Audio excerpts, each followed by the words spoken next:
बिस्मिल्लाहिर्रहमानिर्रहीम। अस्सलाम वालेकुम। सवाल ये पूछा गया है कि 3 खेवट में से रकबा खरीदा है और कब्जा एक खसरे में एक खेवट के अंदर ले लिया गया है। तो जब ये ज़मीनें तकसीम होंगी तो क्या होगा हमारे साथ? आया इसी खसरा में तमाम रकबा दिया जाएगा या इसी खेवट में दिया जाएगा या दीगर खेवटों में हमें मूव होना पड़ेगा? तो जनाब कानूनी तौर पे अगर आप बात करें तो एक खेवट में से आप वही रकबा रखेंगे जो आपका उस खेवट में बनता है। बाकी जो रकबा है जो आपको दीगर खेवटों में दिया गया है यानी मलकियत वहाँ ट्रांसफ़र की गई है, कब्ज़ा चाहे आपके पास एक ही खेवट में है, तो कानूनी तौर पे तो आपको वहीं मूव होना पड़ेगा जहाँ आप मालिक हैं, और जिस खेवट में जितने के मालिक हैं वहाँ फिर आपको पोजेसन मिलेगा।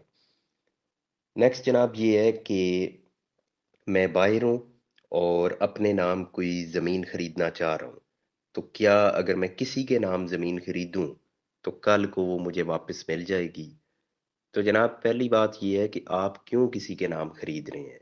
अगर आप किसी के नाम खरीदेंगे तो ये फिर उसकी मर्जी वो कल को आपको वापस करे या ना करे। अगर वो आसानी से कर देता है तो गुड, अगर नहीं करता तो फिर आपको थ्रू कोर्ट लेनी पड़ेगी, वो फिर एक ट्रायल है, आपको मिले ना मिले। तो इसलिए बेहतर है कि आप अपने नाम खरीदें। आप अपने नाम खरीद सकते हैं, कोई पाबंदी नहीं है आपके ऊपर। अगर आपका कौमी शनाख्ती कार्ड बना हुआ है, आप पाकिस्तान के शहरी हैं, तो आप अपने नाम जायदाद खरीद सकते हैं, बेशक आप बाहर बैठे हों, फिर भी आपके नाम प्रॉपर्टी लग जाएगी।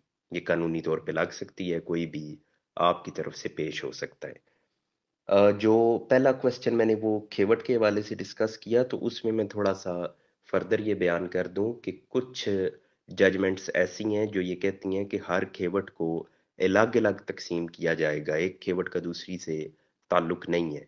और कुछ ये हैं वो कहती हैं कि जितनी खेवटें हैं, मतलब एक एक खानदान की बाज़ औक़ात चार चार दस दस खेवटें होती हैं, तो अगर इस तरह की सिचुएशन होगी तो तमाम खेवट को इकट्ठा किया जाएगा, तमाम रकबे को एक ही एंटिटी या खेवट को एक ही ग्रुप बना के उनको देखा जाएगा, और उस एक वो कंपाइल्ड जो फॉर्म में खेवट आपके सामने आ जाएंगी, फिर उनको यानी उन्हें कहा जाता है कि एक ढेर बना दिया जाएगा और फिर उसको तकसीम किया जाएगा।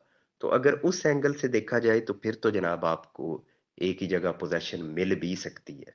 लेकिन जो दूसरी इंटरप्रिटेशन है इसकी, जिसको मैंने पहले बयान किया कि हर खेवट को अलग रख के तकसीम किया जाएगा, तो अगर उस अंदाज से देखें तो फिर आपको हर खेवट में जो आपकी मलकियत है वो उसी खेवट में ही लेनी पड़ेगी। नेक्स्ट जनाब ये है कि अर्बन यानी जो शहरी इलाका है, तो उसकी डिमार्केशन यानी हद बरारी के लिए क्या रेवेन्यू स्टाफ को एप्लीकेशन दी जा सकती है? तो जनाब अगर आप 1967 का जो एक्ट है, लैंड रेवेन्यू एक्ट, अगर आप उसको देखें तो फिर उसमें ये बात क्लियरली लिखी थी पहले कि जनाब जो इस तरह के अर्बन एरियाज हैं वहाँ ये कुछ भी नहीं कर सकते रेवेन्यू ऑफिसर। लेकिन 2019 में अमेंडमेंट आई, तब्दीली आई, अगर उसको देखा जाए तो उससे तो लगता है कि अब ये कर सकते हैं।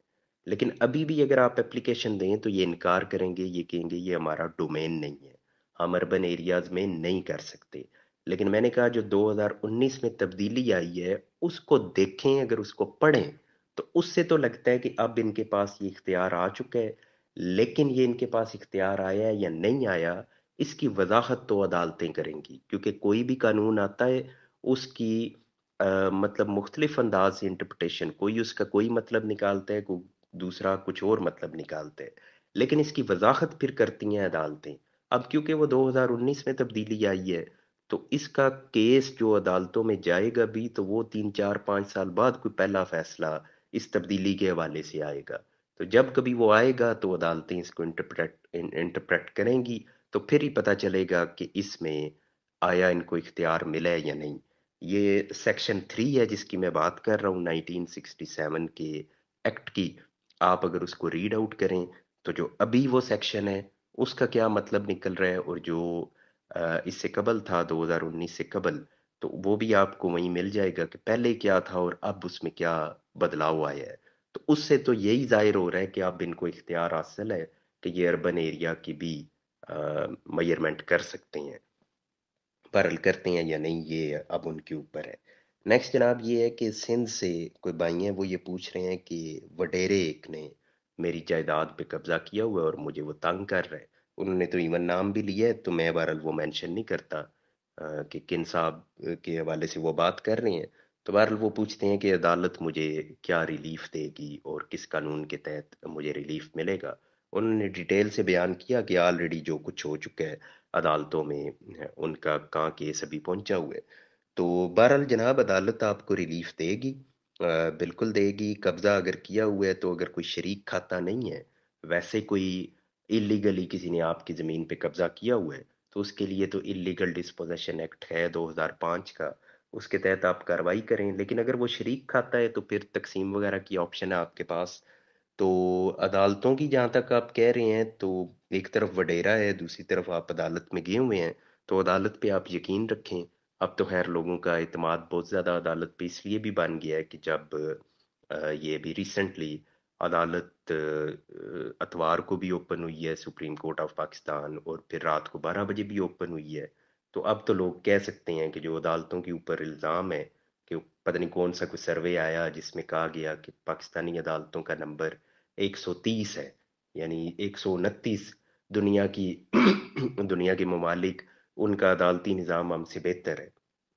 तो अगर आप ये मौजूदा देखें कि अतवार को ओपन होना और रात 12 बजे ओपन होना, तो अगर इस अंदाज से हमारी अदालतें काम करती रहीं, तो वो वक्त दूर नहीं है कि जब हमारी अदालतें, मेरा ख्याल है, पहले नंबर पे आएंगी और फिर बाकी दुनिया मसाले दिया करेगी कि दुनिया की बेहतरीन अदालती निज़ाम अगर देखना है तो वो पाकिस्तान का निज़ाम देखो।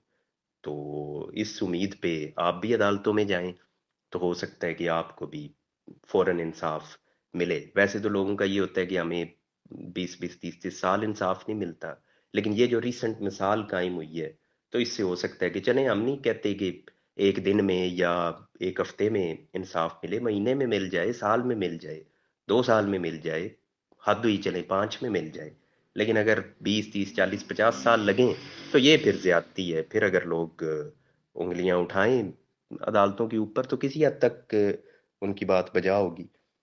तो फर्दर ये एक और क्वेश्चन भी इसमें मौजूद है कि प्लॉट पर कब्जा भी है और कई हाथों में फरोख्त भी हो चुका है। यानी ये कोई ये कह रहे हैं कि मुझे मेरे मेरी ज़मीन है और उस पे किसी ने कब्जा भी किया हुआ है, और वो रकबा आगे कई हाथों फरोख्त भी हो चुका है। तो मैं अगर अदालत में जाता हूँ तो मुझे कुछ इंसाफ मिलेगा कि यानी ऐसी ज़मीन जो बार बार बिक भी चुकी है।